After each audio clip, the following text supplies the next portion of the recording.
안녕하세요. 톡 쏘는 정치의 강정입니다. 지난 20일 부산의 한 중학생이 환각 증상을 호소하다가 아파트 12층에서 추락해 사망한 사건의 파장이 계속되고 있습니다. 유족들은 사고 전날에 독감으로 타미플루를 처방받고 딸이 환각 증상을 호소했다며 타미플루 부작용 때문이라고 주장하고 있습니다. 의사나 약사에게서 아무런 주의사항을 듣지 못했다고 합니다. 집에 아저씨가 약국에 가서도 이야기를 했대요. 장사 지내기 전에 왜 이걸 이야기를 안 했냐니까 자기도 이렇게까지 위험한지 몰랐다고 이야기를 하더래요. 일본에서는 이야기 청소년들한테는 작년까지인가 이렇게 그걸 안 했대요. 처방을 안 했대요. 위험하다고. 19세 미만은 처방을 안 했고.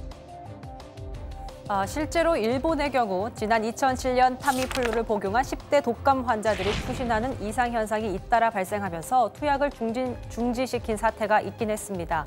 하지만 이상 행동과 타미플루 부작용 간의 연관성이 입증되지 않아서 지난해부터 다시 처방 금지 조치를 해제했습니다.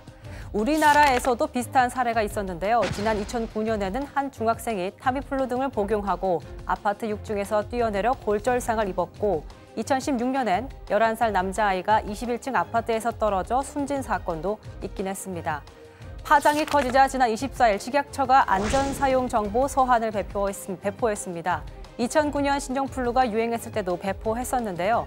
여기에는 타미플루 복용 후에 소아 청소년에게서 이상 행동이 나타나면서 추락 등 사고가 발생할 수 있다는 내용이 들어 있습니다.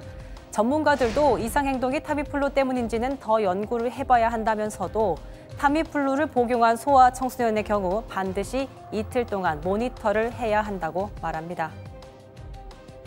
이게 정말 타미플루 때문에 생긴 건지 아니면 급성 고열나는 시기에 이제 급성 뇌증이 동반되면서 그게 증상이 악화된 건지 이 부분이 계속 이제 연구 대상인 거죠. 초기에 고열나는 시기에 그런 부분들을 잘 모니터해서 애들이 이상 행동하는지를 모니터해야 되고요. 혹시 그런 행동이 있으면 바로 의료기관의 도움을 받으셔야 됩니다. 자, 그렇다면 이런 사례가 있었는데도 왜 의료기관에서 제대로 주의나 고지를 하지 않았을까인데요. 청와대 청원 게시판엔 숨진 여중생의 고모라면서 의사와 약사로 하여금 타미플루 부작용을 의무적으로 고지하게끔 해달라는 청원이 올라오기도 했습니다. 자, 이런 가운데 보건당국이 타미플루를 조제해준 약국에 과태료를 부과하는 방안을 추진하고 있다고 합니다. 복약 지도를 제대로 하지 않은 협의를 적용했는데 의사는 제재 규정이 없어서 대상에서 빠지면서 논란이 되고 있습니다. 대한약사회는 의사는 아무런 잘못이 없고 약사만 벌금을 주는 것은 포퓰리즘이라며 반발했습니다.